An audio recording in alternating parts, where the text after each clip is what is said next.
అందరికీ praise the lord. ఈరోజు దేవుడు మనకిచ్చినటువంటి వాక్య భాగము హెబ్రీయులకు రాసిన పత్రిక 13వ అధ్యాయము 16వ వచనము. ఉపకారమును ధర్మమును చేయ మరచిపోకుడి, అట్టి యాగములు దేవునికి ఇష్టమైనవి. ఇక్కడ మనకు కొన్ని యాగములు కనబడుతూ ఉన్నాయి.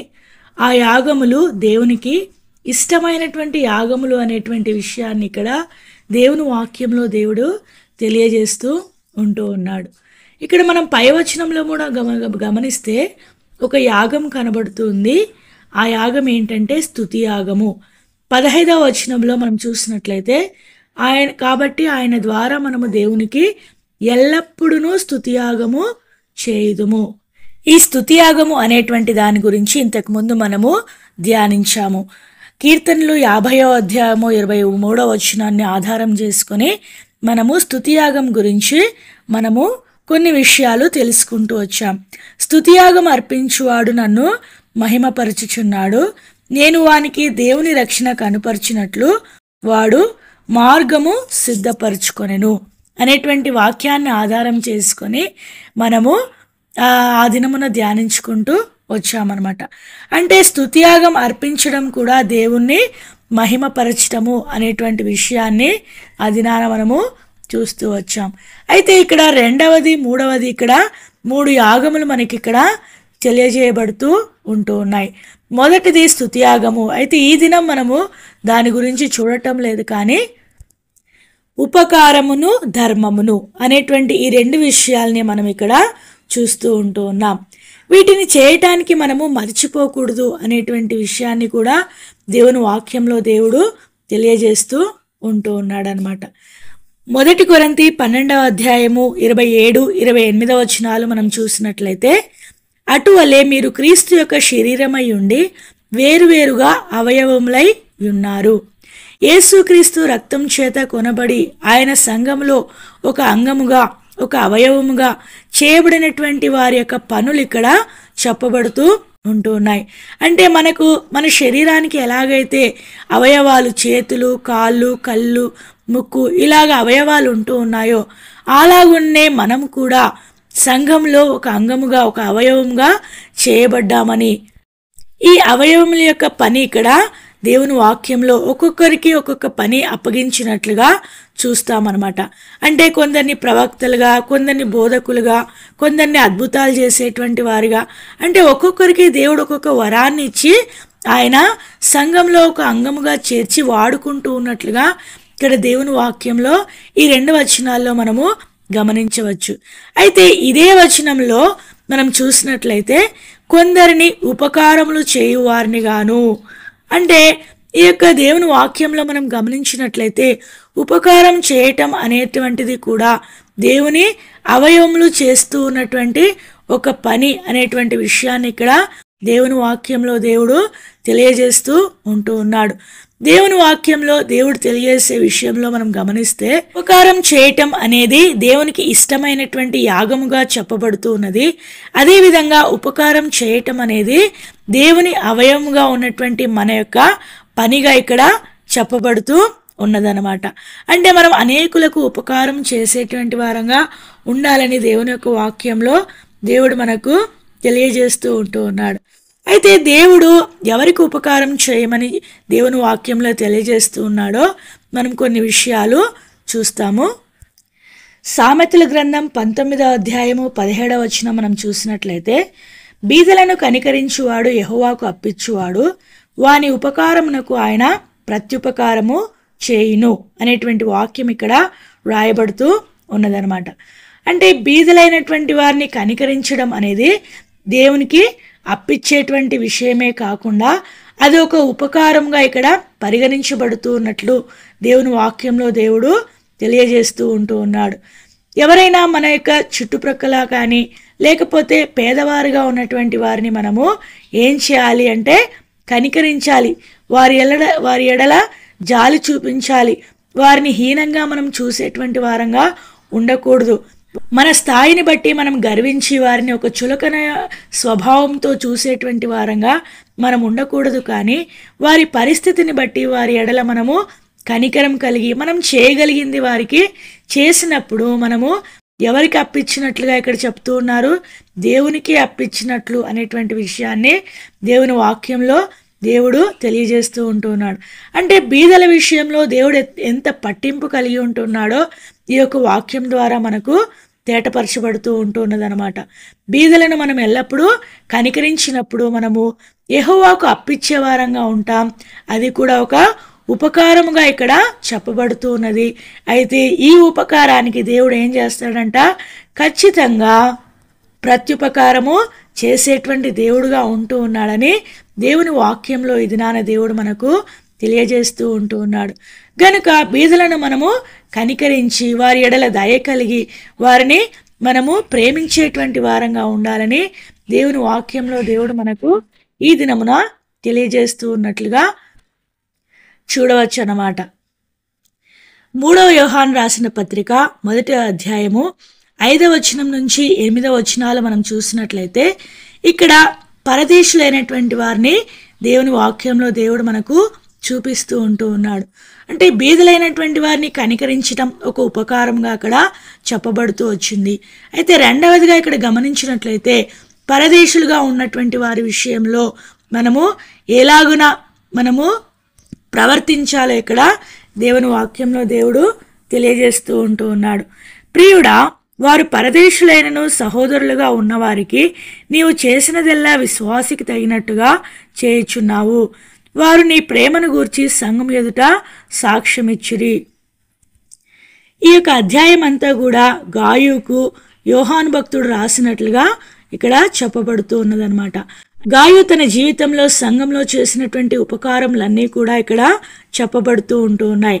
పరదేశుల ఎడల సహోదరుల ఎడల అతను ఎలాగ విశ్వాసికి తగినట్లుగా మరి ప్రవర్తిస్తూ వచ్చాడో ఇక్కడ దేవుని వాక్యంలో తనను గురించి సంఘము సాక్ష్యం ఇచ్చినట్లుగా ఇక్కడ చెప్పబడుతూ ఉన్నదనమాట. అంటే ఇక్కడ గాయు చేసినటువంటి పని ఏమిటి, గాయు చేసినటువంటి ఉపకారం ఏమిటి అనేది మనము చూసినట్లయితే విశ్వాసికి తగినట్లుగా ఇక్కడ తను ప్రవర్తిస్తూ వచ్చాడు. తర్వాత చూసినట్లయితే 7వ వచనంలో దేవునికి తగినట్లుగా తను ప్రవర్తించినట్లుగా దేవుని వాక్యంలో తెలియజేయబడుతూ ఉన్నదనమాట. తర్వాత 8వ వచనం మనం చూసినట్లయితే మనము సత్యమునకు సహాయకుల మగునట్లు అట్టి వారికి ఉపకారం చేయ బద్దులమై ఉన్నాము. ఇక్కడ అట్టివారు అంటే ఎట్టివారు అనేటువంటి విషయం మనం గమనించినట్లయితే పరదేశులు అనేటువంటి విషయాన్ని ఇక్కడ దేవుని వాక్యంలో దేవుడు తెలియజేస్తూ ఉంటూ ఉన్నాడు. ఇంకా మనం గమనించినట్లయితే అన్యజనుల వలన ఏమీ తీసుకొనక ఆయన నామము నిమిత్తము బయలుదేరిరి గనుక, అంటే దేవుని నామము నిమిత్తము వారు సమస్తమును విడిచిపెట్టి దేవుని ఎరిగినటువంటి వారు. మనం గమనించినట్లయితే అన్య జనాంగం నుంచి రక్షణ పొందినటువంటి వారిని చూసినట్లయితే తల్లిదండ్రులు వారిని రానిచ్చుకోరనమాట. వారికి ఆస్తులు కానీ ఏవి కానీ ఇవ్వరు. ఎందుకంటే నువ్వు దేవుని నమ్ముకున్నావు, వేరే వాళ్ళ దేవుణ్ణి అనుసరిస్తూ ఉన్నావు, మా మాట వినట్లేదని వాళ్ళని ఇంట్లో నుంచి గెంటేసేటువంటి పరిస్థితులు కూడా ఉంటాయన్నమాట. అంటే అన్యజనులుగా ఉన్నటువంటి వారు దేవుణ్ణి ఎరిగినప్పుడు వారు సమస్తమును విడిచిపెట్టి దేవుణ్ణి వెంబడించి సమస్తమును కోల్పోయి వారు అలాంటి వారిని కనబడినప్పుడు నీవు వారి ఎడల ఏం చేయాలి? దయ చూపాలి. వారి ఎడల నీవు కృప చూపాలి. వారి ఎడల నీవు సహాయ గుణం కలిగినటువంటి వాడుగా ఉండాలి. తర్వాత దేవునికి తగినట్లుగా నీవు వారిని సాగనంపేటువంటి అనుభవాన్ని కలిగి ఉండాలని దేవుని వాక్యంలో దేవుడు తెలియజేస్తూ ఉంటున్నాడు. ఉదాహరణకు మనం గమనించినట్లయితే దేవుణ్ణి ఎరిగినటువంటి కారణాన్ని బట్టి వారు ఆ యొక్క సొంత ఇంటి వారి చేత వారు త్రోసివేయబడినటువంటి వారుగా ఉంటున్నారు. ఒకవేళ అటువంటి వారు నీ ఎదుట కనబడినప్పుడు నీవు వారికి సహాయం చేయాలి. అంతేకాకుండా వారిని సాగనంపటం అనేటువంటి దాన్ని మనము చూసినట్లయితే వారు ప్రభు నన్ను నిద్రించినప్పుడు నీవు వారు మా బంధువులు కాదు కదా, వారు ఎవరో కదా అనేటువంటి విషయాన్ని మనం ఆలోచన చేసేవారంగా ఉండకూడదు. కానీ పరదేశులు దేవుని ఎదుట దేవుని నమ్ముకొని వారు ప్రభునందు నిద్రించినప్పుడు వారిని దేవునికి తగినట్లుగా మనం సాగనంపేటువంటి అనుభవంలో మనం ఉండాలని దేవుని వాక్యంలో దేవుడు తెలియజేస్తూ ఉంటూ ఉన్నాడు. మొట్టమొదటిగా మనము ఉపకారం చేసేటువంటి భాగాన్ని చూస్తూ ఉంటూ ఉన్నాం. బీదలైనటువంటి వారిని మనము కనికరించి వారికి ఉపకారం చేసేటువంటి వారంగా ఉండాలి. అదేవిధంగా దేవుని ఎరిగినటువంటి వారు, అన్య జనాంగం నుండి రక్షణలోనికి వచ్చినటువంటి వారిని మనము ప్రేమించి వారికి ఉపకారం చేసేటువంటి విధానంలో మనం ఉండాలని దేవుని యొక్క వాక్యంలో దేవుడు తెలియజేస్తూ ఉన్నాడు. ఇంకా మనం గమనించినట్లయితే మనం చేస్తూ ఉన్నటువంటి ఈ ఉపకారము ఎలా చేయాలి అనేటువంటి విషయాన్ని కూడా దేవుని వాక్యంలో దేవుడు స్పష్టపరుస్తూ ఉన్నాడు. ఫిలెమోను రాసిన పత్రికలో మనం చూసినట్లయితే, ఫిలెమోను రాసిన పత్రిక 1వ అధ్యాయము 14వ వచనం మనం చూసినట్లయితే, నీ ఉపకారము బలవంతము చేతనైనట్టు కాక స్వేచ్ఛాపూర్వకమైనదిగా ఉండవలెను. ఇక్కడ మనం గమనించినట్లయితే ఉపకారం ఎవరికి చేయాలి అనేటువంటి విషయాన్ని మనం చూస్తూ వచ్చాము. అయితే నీవు చేసేటువంటి ఉపకారం ఎలా ఉండాలి అంటే స్వేచ్ఛాపూర్వకంగా ఉండాలి అనేటువంటి విషయాన్ని దేవుని వాక్యంలో దేవుడు తెలియజేస్తూ ఉన్నాడు. అంటే మనం చేసేటువంటి ఉపకారము బలవంతంగా చేయకూడదు. ఎవరో ఏమో అనుకుంటారేమో, పక్క వాళ్ళు చూస్తూ ఉన్నారేమో, వారి కోసం చేస్తున్నాం అనేటువంటి విషయం కాదు. కానీ నీ యొక్క హృదయంలో ఇష్టపూర్వకంగా ఈ ఉపకారం అనేది దేవునికి ఇష్టమైన యాగము కనుక నేను దీన్ని ఖచ్చితంగా నేను చేస్తాను అనేటువంటి దృక్పథంతో నీవు చేసినట్లయితే నిజంగా దేవుడు అటువంటి ఉపకారాన్ని దీవించేటువంటి వాడుగా ఉన్నాడు. అటువంటి యాగాన్ని దేవుడు స్వీకరించేటువంటి వాడుగా ఉన్నాడు అనేటువంటి విషయాన్ని దేవుని వాక్యంలో దేవుడు మనకు తెలియజేస్తూ ఉన్నాడు. కనుక నీ జీవితంలో, నా జీవితంలో ఈ యొక్క ఉపకారమును మనం చేస్తూ స్వేచ్ఛాపూర్వకంగా, ఇష్టపూర్వకంగా, హృదయపూర్వకంగా మనము చేసేటువంటి వారంగా ఉండాలని దేవుని వాక్యంలో దేవుడు మనకి ఇదినాన తెలియజేసినట్లుగా మనం ఉండటానికి దేవుడు మనకు సహాయము చేయనుగాక. ఇక్కడ మూడవదిగా ఇంకొక యాగం కూడా మనకు కనబడుతూ ఉన్నది. మొదటిది స్తుతి యాగం అని చెప్పుకుంటూ వచ్చాం, రెండవది ఉపకారం అని చెప్పుకుంటూ ఉన్నాం, మూడవది ధర్మము అనేటువంటి విషయాన్ని ఇక్కడ దేవుని వీటిని చేయటం మర్చిపోకూడదంట. స్తుతి యాగం మర్చిపోకూడదు, ఉపకారం చేయడం మర్చిపోకూడదు, ధర్మం చేయడం కూడా మనం ఏం చేయకూడదు, మర్చిపోకూడదు. ఎందుకు మర్చిపోకూడదు? అవి దేవునికి ఇష్టమైనటువంటి యాగములుగా ఇక్కడ చెప్పబడుతూ ఉన్నాయి. మనము ధర్మం చేసే విషయంలో కూడా ఎంతో పట్టింపు కలిగినటువంటి వారంగా ఉండాలన్నమాట. ఎవరైనా వారు తమ యొక్క పనులు చేసుకోలేనటువంటి అవయవ లోపం కలిగినటువంటి వారు కానీ, వృద్ధులైనటువంటి వారు కానీ, వారు మన యొద్దకు వచ్చి ఏదైనా మనకు ధర్మం ఇవ్వమని కోరినప్పుడు మనము వారికి సహాయం చేసేటువంటి వారంగా ఉండాలి. మన యొద్ద ఉన్నా కూడా వాటిని ఇవ్వకుండా కొన్నిసార్లు మనము వాళ్ళని పొమ్మని చెప్తూ ఉంటాం అన్నమాట. అలా చెప్పకుండా మనము వారికి ధర్మం చేసి దేవుని గురించి కొన్ని మాటలు చెప్పి దేవుని మార్గంలోనికి వారిని తీసుకొని వచ్చే వారంగా ఉంటే అది కూడా దేవునికి ఇష్టమైనటువంటి యాగంగా ఇక్కడ చెప్పబడుతూ ఉన్నదనమాట.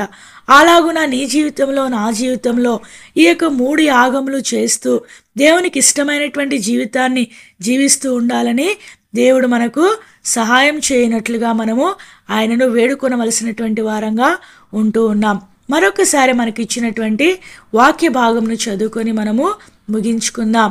హెబ్రీయులకు రాసిన పత్రిక 13వ అధ్యాయము 16వ వచనము, ఉపకారమును ధర్మమును చేయ మరిచిపోకుడి, అట్టి యాగములు దేవునికి ఇష్టమైనవి. దేవుడి కొన్ని మాటలను దీవించి ఆశీర్వదించునుగాక. ఆమేన్.